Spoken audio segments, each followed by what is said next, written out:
Hello, and welcome to ceramics class. Have you ever wanted to make a ceramics pot that looks like this or like this? Well, today I will be demonstrating some fundamentals of clay so you can make your very own clay vessel. Some of the fundamentals that I will be going over is the 7 stages of clay, the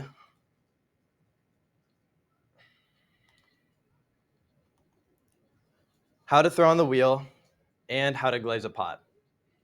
The first fundamental that we will be going over is the 7 stages of clay.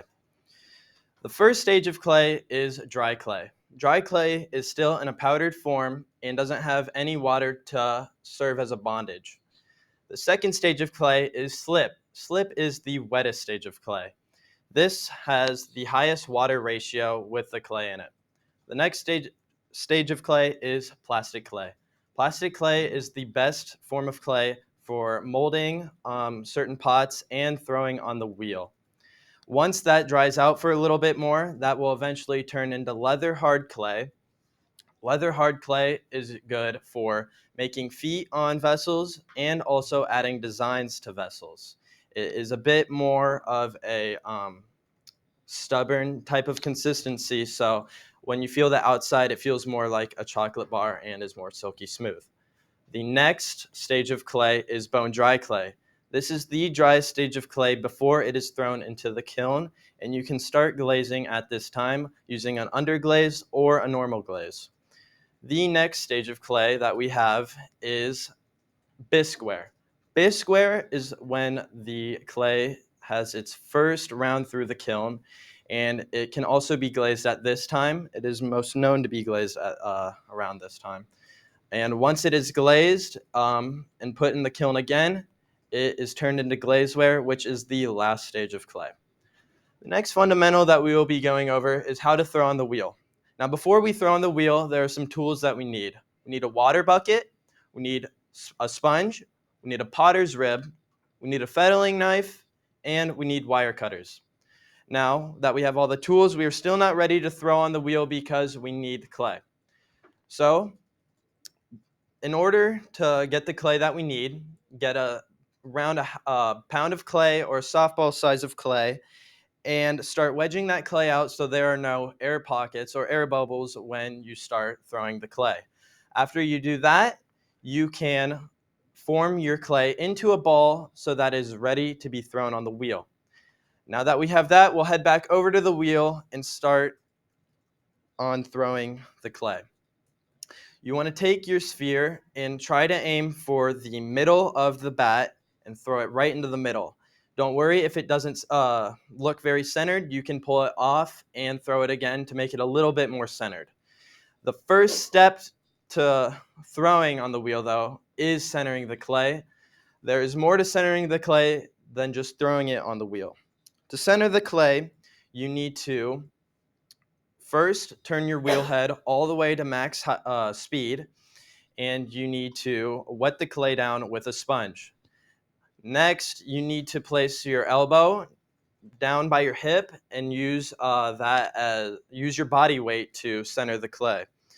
Once you have it centered, you are ready for your next step, which is to pull the clay or to open the clay. To open the clay, take 2 fingers and gently press into the middle of the clay to make an indentation. Since you've exposed new clay, you want to add a bit of more water. So you just want to add more water to the clay. Next, now that you have more water, keep pressing towards the bottom of the pot, but don't go all the way to the bottom of the base because you do not want to puncture a hole into your pot. After you've opened the clay, our next step is to widen the clay.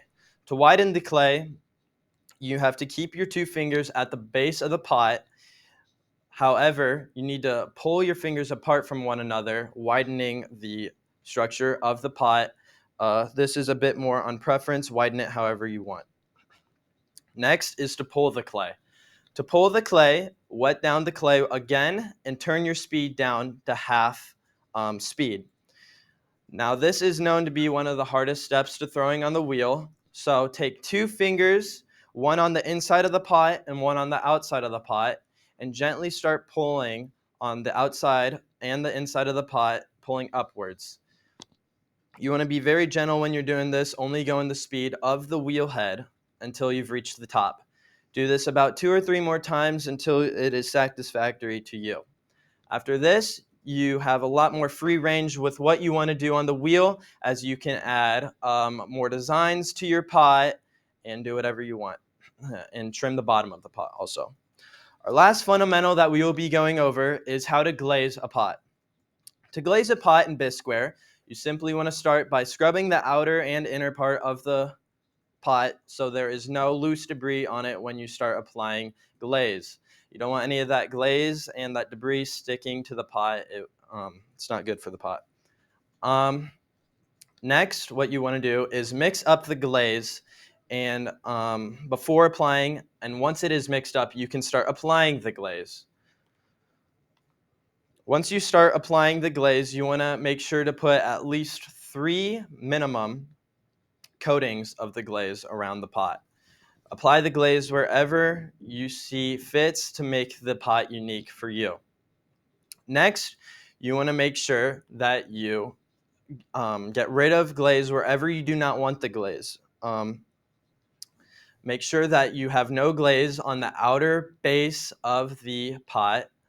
You do not want any glaze on the outer base of the pot before you put it into the kiln. Now, I know we discussed a lot in ceramics today, but you are now able to throw your own pot on the wheel. Please keep in mind when throwing on the wheel to not get too attached, as accidents are very common to happen on the wheel. And I hope that everyone was able to learn something today, whether it was over the 7 stages of clay, or how to throw on the wheel, or how to glaze a pot. Thank you all very much for showing up, and have a great rest of your day.